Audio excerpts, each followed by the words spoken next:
Hello and welcome to The Hub. I'm Wang Guan in Beijing. The world has entered a period of oil price volatility as Russia-Ukraine conflict drags on.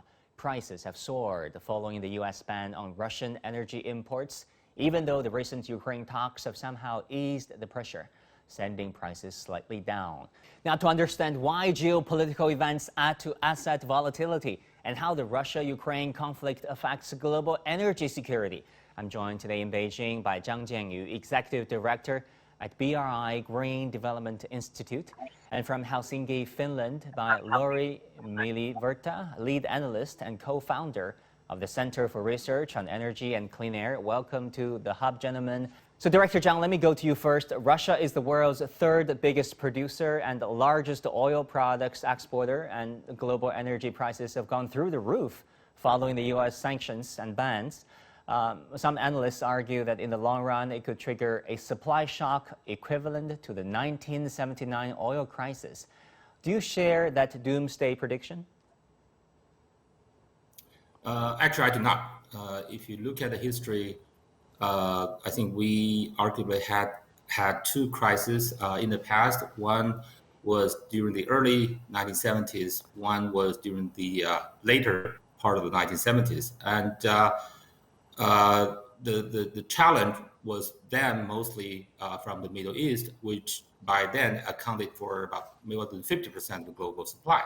We survived it, and arguably both crises even brought some of the better side, the green development, energy efficiency, so on and so forth. And if you look at Russia today, I think Russia's supply only accounts around 10% of the global supply, not to mention that the global energy movement has changed dramatically from what it was then. So I think the doomsday scenario more is just a sort of media extreme sort of a description of the situation, and I think we'll get back. All right, Lauri, do you agree there? How long will we see this energy price volatility last? If you look 1 or 2 years ahead, there are a lot of response options for Europe and for other consumers. This crisis has really put energy security at the forefront and clean energy and energy efficient solutions at the forefront in Europe. And over the next couple of years, that will really be a disinflationary force driving prices down. The crucial period is really the next months and possibly next winter, which is when the options are very limited, and there's likely to be volatility. There's likely to be downstream effect on a lot of other industries that rely on energy. All right, Lauri, let's talk about the relations between Russia and the EU, which have very intricate and strong trade relations, among other things. The EU has claimed that it will eliminate its dependence on Russian gas before 2030 by ramping up renewables and increasing energy efficiency. How realistic is that, given that most European countries are heavily dependent on Russian energy imports? The clean energy plans that Europe already had in place before this crisis would already be sufficient to replace the imports from Russia. The big change is that before this crisis, the emphasis in Europe was on reducing coal consumption as the most carbon intensive fuel. And the assumption was that we would continue to rely on gas, including Russian gas, for quite some time. And now there is much more urgency around reducing the consumption of gas in particular, and the idea that gas could be a bridge fuel in the transition to clean energy is completely out of the window. Well, Director Zhang, the European countries are not necessarily on the same page on how to deal with Russia, right? Just last week, German Chancellor Scholz rejected calls to ban Russian oil and gas, despite pressure from Kyiv and Washington, D.C. Will EU members reach a consensus on this issue? Well, I think eventually they will. As the last speaker just said, that the consensus has really been in place. EU originally has pledged to have this so-called 55 by 2030, 55% reduction of the carbon footprint by 2030. And this crisis just happened in a sort of unpredictable short-term fashion. I think we need to zoom into some specific country-by-country scenarios, but particularly for Germany, you just mentioned. I think the challenge is really in the short run, particularly for the next winter. So that's why you look at EU's pledges, not only includes energy efficiency, the displacement of supply from other sources, but also they really need to ramp up their storage, particularly in preparation for the next winter, the heating oil. Yeah, winter in many countries in Europe are pretty harsh over there, to say the least. Laura, let me go to you. According to JP Morgan Chase, Europe is more at risk than the United States, given that 40% of European natural gas and 27% of its oil come from Russia. U.S. imports, on the other hand, are marginal at less than 3%. Is that the catch-22 situation where Europe puts pressure on Russia, but it in fact needs to safeguard its energy security, partly from Russia? In the longer term, those aims overlap very strongly. So what has happened in Europe is accelerating the targets for clean energy, accelerating the targets for phasing out fossil fuels on the power sector and so on. And most obviously, these very high energy prices mean that ordinary consumers are looking at a very fast switch away from gas. On oil, Europe has the option of using the strategic oil reserve, which is good for replacing a year of imports from Russia.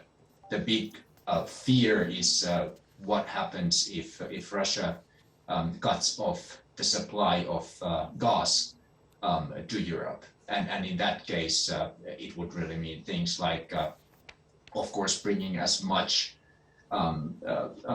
gas in from the international market, LNG, but also things like massive energy saving programs to lower the temperatures in buildings, rationing to industry, and so on. And that's the scenario that European leaders are currently getting their head around. Can we risk a winter without Russian gas already? All right, let's look over to the United States. Across the Atlantic Ocean, ironically, the U.S. turned to Venezuela recently in a bid to secure alternative oil supplies and win over a key Moscow ally.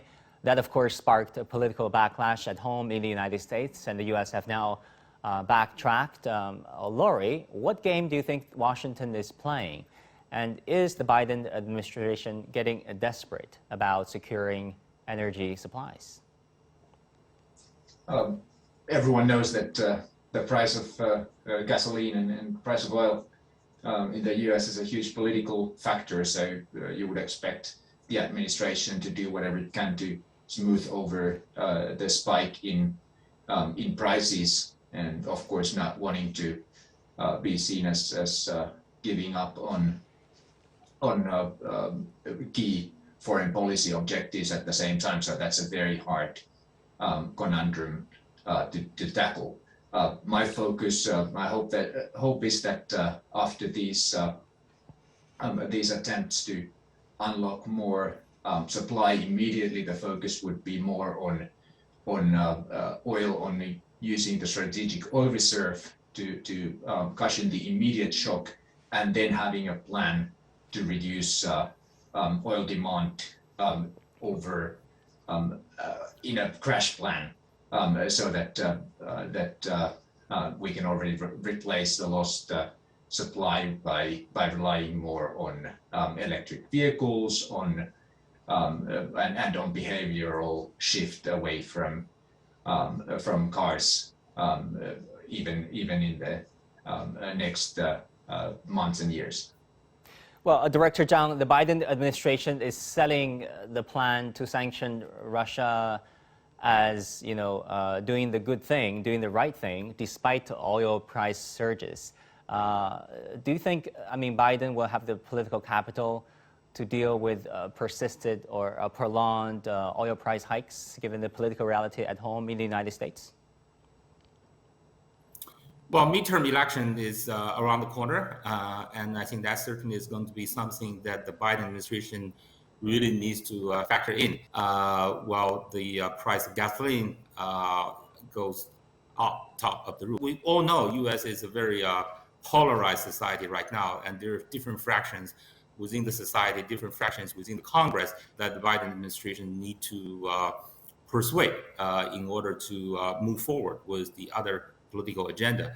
And I think they definitely need to try to strike a balance between this hard standpoint with Russia, where also to keep the house, do the clean house work at home in terms of the gasoline price, in the continent. I think there are many balls in the air.